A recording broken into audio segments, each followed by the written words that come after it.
tay. Stress na stress na po ako. I understand, Iya. Pero hindi makakatulong kung pipilitin mong tatay mo. Baka lalo lang kayong magka-conflict at lalo lang lumala ang away ninyo.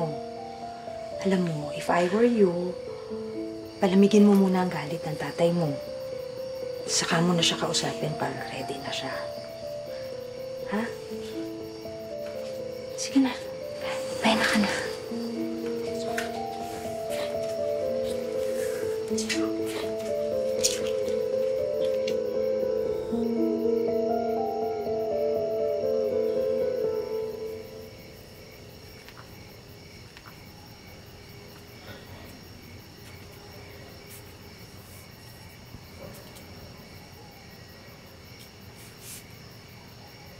Oh, mahal.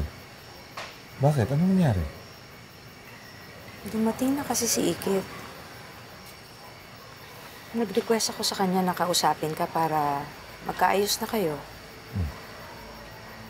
Pero nagmamatigas eh. Ma-pride at nagmamalaki pa.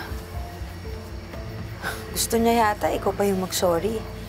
Kahit na siya yung may kasalanan.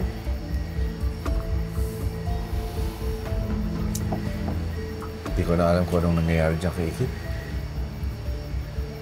Hindi naman yan dating ganyan eh.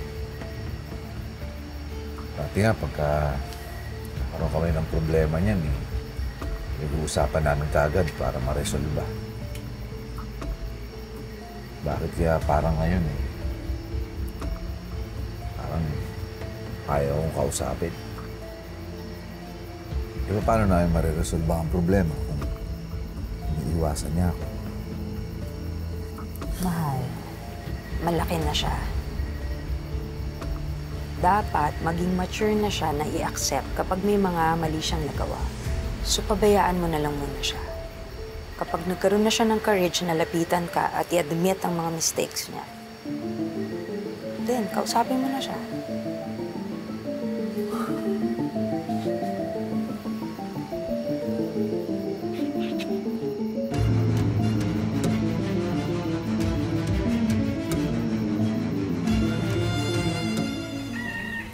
Ayan, di ba? Parang hindi siya maganda na ang daming print. Iba-iba yung mga print, di ba? Dapat palitan lahat. Mamaya, pagkatapos nyo ito ilabas nyo pa yung mga iba dyan, ha? Di ba? Ito, pakilabas na ito, Kuya Manong. Tita Rica, teka lang po ano po nangyayari? Bakit may paglabas ng mga gamit namin? Ikit, I've decided na i-redecorate itong house kasi di ba dito na kami titira?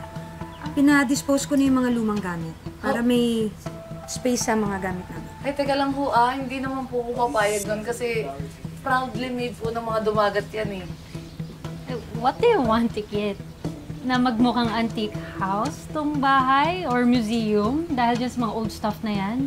Oh my God, hindi ka lang pala sa fashion walang taste, kundi pati sa pagde-decorate ng house. Ilabas niyo pa yung iba pang mga sinabi ko kanina na ipapadispose ko. Teka lang. Ate, isoli mo yung mga gamit namin dito. Wala kayong karapatan tanggalin yung mga gamit namin dito, ha? Sige! Tay! Ano ba nangyayari? Bakit nakikipagtalo ka sa Tita Rica mo? Hindi, Tay. Kasi tinatanggal nila yung mga gamit natin. Di ba, Tay? May sentimental value yun sa atin kasi, Tay, sumisimbolo yung pagiging dumagat natin. Higit. Ako ang nagbigay ng permiso sa kanila. Oh? Tay! Tay, bakit?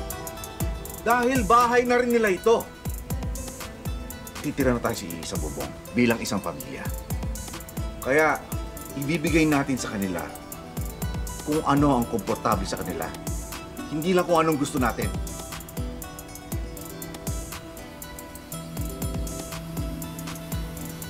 Kit, huwag mo nang uulitin na pinagtatalasan mo ng boses ang Tita Rica mo. Huwag mo kakalimutan. Asawa ko na siya.